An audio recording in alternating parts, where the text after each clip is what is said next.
Olá, tudo bem com você? Espero que esteja tudo bem por aí.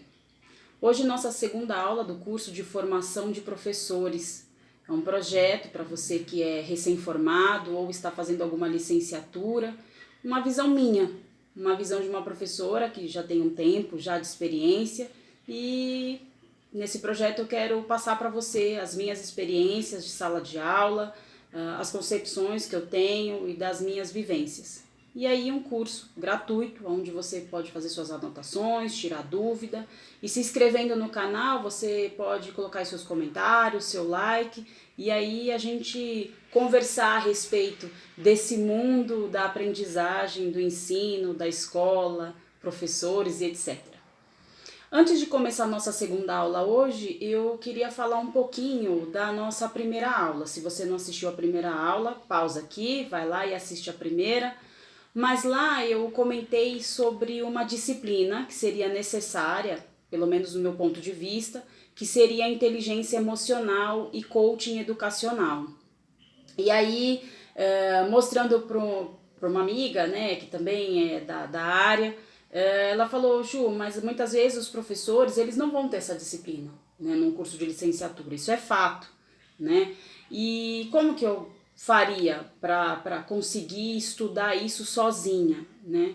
Então eu vim aqui nessa primeira parte dar uma dica de uma literatura, né, a qual você pode comprar. Eu comprei num sebo, então você também pode comprar num lugar com um valor um pouco mais acessível. E através dessa literatura, você começar a iniciar os seus estudos para a inteligência emocional, para você entender um pouco mais o conceito de ser humano através da inteligência emocional. Esse livro eu já tinha falado em uma das palestras que eu dei, eu acho que eu já comentei no meu canal do Instagram, mas vale falar desse livro porque ele é um livro muito bom. É aqui, ó, Inteligência Emocional, do Daniel Goleman, tá?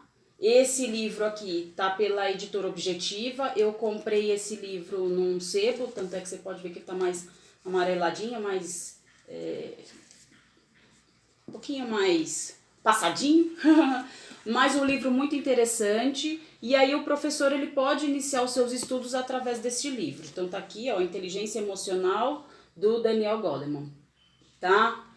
É uma literatura importantíssima, uma literatura a qual você tem que ler com calma, fazer as suas anotações, fazer uma pesquisa para não se perder, tá bom? Mas vale a pena, vale muito a pena, ok?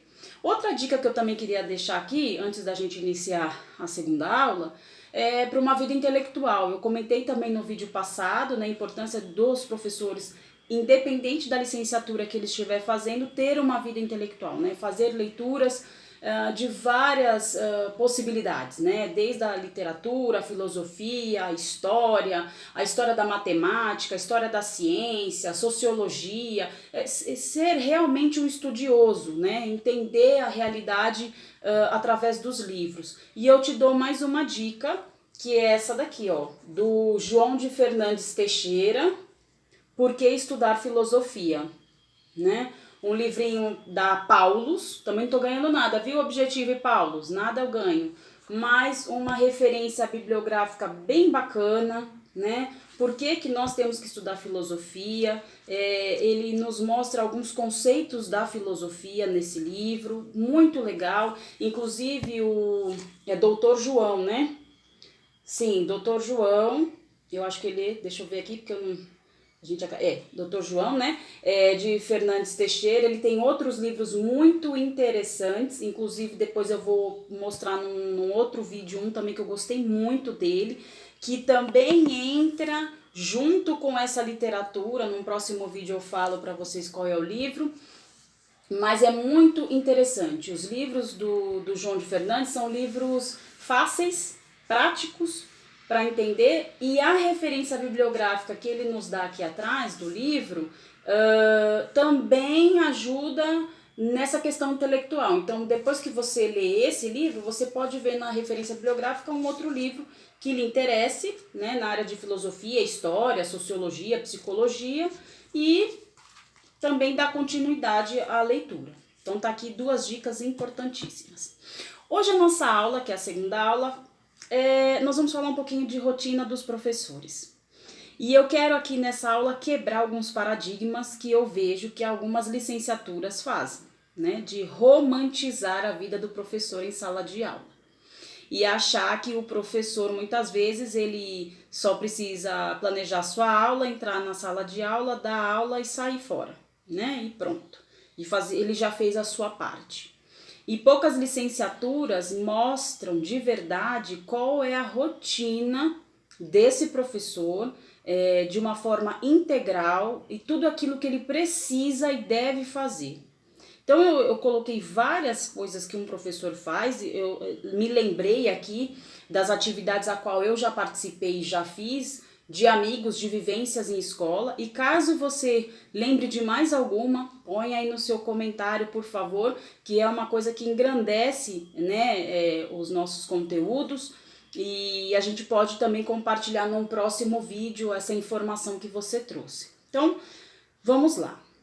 O que um professor deve fazer? Primeira coisa que se fala muito, né, do professor é a questão do planejamento de aula, né? Vou pegar meu lápis aqui. Planejamento de aula. Realmente, né, o planejamento de aula é uma das primeiras coisas que se fala, mas pouco é ensinado. Inclusive, nesse curso gratuito, nós vamos falar um pouquinho de como elaborar um plano de aula básico, mas para que você possa se organizar melhor aí na sua rotina como professor. Porque, pelo que eu vejo, poucos cursos falam a respeito de planejamento de aula, né? Às vezes, dentro da licenciatura, você vai fazer 1 ou 2, e eu acredito que no máximo 3 planejamentos dentro de uma disciplina de didática ou de uma disciplina de concepções pedagógicas ou de repente técnicas de ensino-aprendizagem, eu não sei exatamente como é dado os nomes das disciplinas, mas geralmente é em didática. E alguns professores pincelam, né? Olha, o planejamento de aula é feito assim, mas não explica de que forma você pode melhorar, né, esse planejamento de aula. Então, a gente vai ter uma aula aqui específica sobre isso. Outra coisa que um professor deve fazer é um relatório de desenvolvimento de cada criança, né? Algumas escolas pedem, outras não pedem, outras pedem algo bem resumido, outras fazem, parece que um livro de cada criança. Mas o relatório de desenvolvimento é bem importante, sim. Se na sua escola não faz ou se você não tem costume de fazer, acho interessante você começar a fazer. Procura na internet o relatório de desenvolvimento. Nesse curso nós não vamos falar disso, mas podemos depois, através das dúvidas, se for o caso, até montar um vídeo sobre isso. Preparação de avaliação e preparação de recuperação. Então são 2 estágios diferentes. Muitas vezes são 2 trabalhos, né? Alguns professores que eu conheço acabam fazendo já uma avaliação e já deixa a recuperação pronto, para caso necessário ele possa aplicar já e não tenha mais um trabalho à frente para fazer, mas geralmente os professores acabam já fazendo uma prova de avaliação e uma prova de recuperação. Também gostaria, nesse curso nós vamos falar um pouco sobre a avaliação, né? As avaliações tanto tradicionais quanto avaliações a qual a gente tem visto o mercado movimentar aí um pouco, né? Que são as avaliações voltadas para o ensino com tecnologia. Então a gente vai falar um pouquinho de avaliação nesse curso também, tá? Organização do currículo. Muitas vezes a escola já tem programado um currículo, mas eu vejo que é importante o professor ele fazer uma avaliação desse currículo e ver se realmente aquele currículo está dentro das demandas necessárias para esse aluno. Muito do currículo hoje em dia é falado na BNCC, antigamente falava nos PCNs, né? Eu tenho um ponto de interrogação com a BNCC, porque na verdade ela não nos mostra o currículo que nós devemos passar para o aluno, e sim ela pincela algumas informações desse currículo, e aí o professor ele fica muitas vezes rendido sem saber exatamente o que ele deve passar. Não vamos falar de BNCC nesse curso, poderemos falar num outro momento, mas a organização do currículo deve ser feita ou deve ser pelo menos monitorada e observada pelo professor antes mesmo da disciplina iniciar no início do ano, tá? Análise de livros didáticos, né? Às vezes eu vejo que quem muitas vezes acaba fazendo análise de livros são os coordenadores e diretores, né? Mas o professor ele tem sim essa tarefa de analisar e ver qual é o melhor livro didático para utilizar naquela disciplina que ele leciona e qual é que ele acha que vai dar um resultado melhor. Lembrando, gente, que o livro é uma referência para o aluno na sala de aula também, mas em casa, né? Não só aqui, né, trabalhando, mexendo em sala de aula, mas ele é uma referência em casa. E nós temos que lembrar que o livro não pode ser só ele a base do ensino. Os professores eles devem produzir outras atividades também, tá? Inclusive foi um dos outros tópicos que eu coloquei aqui, preparação de atividade extra, né? Então ele tem o livro como base, como uma referência para esse aluno estudar tanto na sala quanto em casa, mas o professor também tem essa função de preparar atividades extras, baseado em outros livros talvez que ele esteja procurando e pesquisando, e também de repente fazer atividades voltadas para aquela atividade que já está no livro. Transformar aquela atividade que ele viu do livro numa atividade diferenciada. Reunião de pais, né, de organização, de deixar toda a papelada em ordem, de saber como vai se comportar, o que vai falar, saber na ponta da língua cada um dos seus alunos, né? Muitas vezes os professores se perdem aí. Organização do ambiente, né, da sala de aula ou do local onde ele propôs uma atividade extra, então se é um ambiente externo, já fazer toda a organização e depois na saída dos alunos também manter uma organização, uma limpeza do local. Uma coisa que eu particularmente não gosto, mas que eu acho de extrema importância, que é a correção dessas avaliações, quando elas são feitas em teste ou de forma dissertativa, ou de repente hoje em dia no método mais online, né, essa correção de provas, né, disponibilizar um tempo para fazer isso. O professor ele tem que fazer educação continuada, ele tem que estudar todos os dias, de repente tirar só um dia, de repente o sábado ou o domingo para não fazer essa tarefa, mas fazendo cursos de educação continuada, pós-graduação, de repente se ele achar interessante fazer um mestrado ou um doutorado, fazer cursos livres, ou estudar sozinho, né? Alguns professores eu vejo estudando sozinhos, fazem a sua rotina, um planejamento semanal, onde de repente segunda e quarta estuda uma língua estrangeira, terça e quinta estuda neurociências, por exemplo, né? E sexta-feira ele faz uma revisão desses conteúdos, né? Pode ser também sozinho.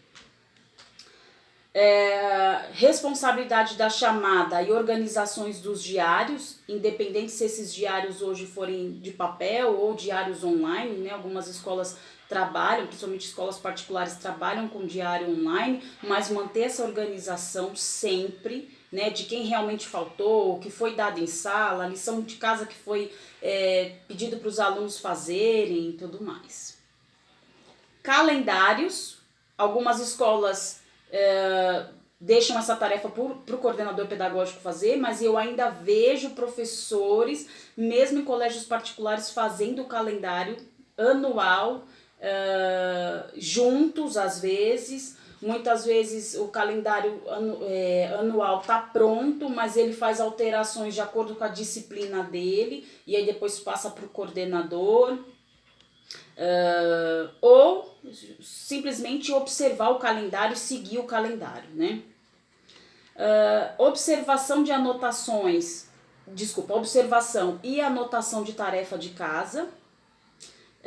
Eu vejo hoje em dia que muitos professores dão a tarefa de casa, mas não olham se essas crianças ou esses adolescentes fizeram, e o pior, não faz a correção em sala de aula na lousa, visualmente, para esses alunos realmente entenderem e verem quais foram os erros, né? Organizar o pensamento, ver de uma forma diferenciada aquele exercício, né? E poderem até juntos organizarem um pensamento a respeito daquela atividade. Então, observação e anotação de tarefas de casa e trabalhos, né? Outra coisa que eu vejo em relação a trabalhos escolares é que os professores muitas vezes não querem ler os próprios trabalhos que eles mesmos pedem para os alunos fazerem. Então, por exemplo, um professor de sociologia pede um trabalho e muitas vezes ele só bate o olho naquilo que ele tem que realmente ver. Né? Então a gente tem que ver se esse aluno está copiando da internet, se ele está utilizando a língua portuguesa da forma correta nos textos, se ele está usando realmente o pensamento dele para elaborar determinado parágrafo ou texto, né? Se ele responde aquilo que foi pedido pelo professor no trabalho. Então realmente pedir trabalho dá trabalho. Né? Então o professor ele tem que ter essa consciência que ele precisa corrigir, precisa falar para o aluno, olha, isso aqui que você fez é um plágio, você copiou da internet, isso não é permitido, eu peço que você refaça esse trabalho, né, para não deixar dessa forma, porque é um trabalho de pesquisa. E muitas vezes, uma outra coisa é pedir, ensinar os alunos a pesquisar. Isso é uma outra função, né, tá dentro do conteúdo, etc., mas todos os professores, independente da disciplina que ele dá, ele deveria ajudar esses alunos a fazer uma pesquisa. Ah, mas o professor de matemática, muitas vezes, ele não precisa pedir pesquisa. Olha, eu conheço professores de matemática que no início da disciplina trabalham o contexto histórico daquele conteúdo e muitas vezes pede sim uma pesquisa a respeito daquele conteúdo histórico antes dele iniciar as tarefas da questão lógica que a matemática envolve. Então sim, por que não? Por que um professor de matemática não pode pedir? Um professor de física, né? Pode sim. Né? Então pode pedir através da teoria aspectos teóricos antes mesmo de iniciar a prática dos cálculos e tudo mais, das análises.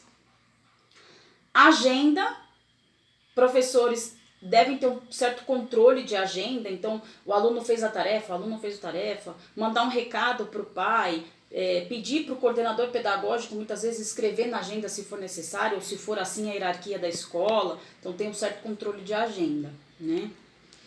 Reuniões pedagógicas com os coordenadores ou diretores, depende da hierarquia da escola, depende de como funciona. Né? Então o professor ele deve sim participar de uma reunião pedagógica.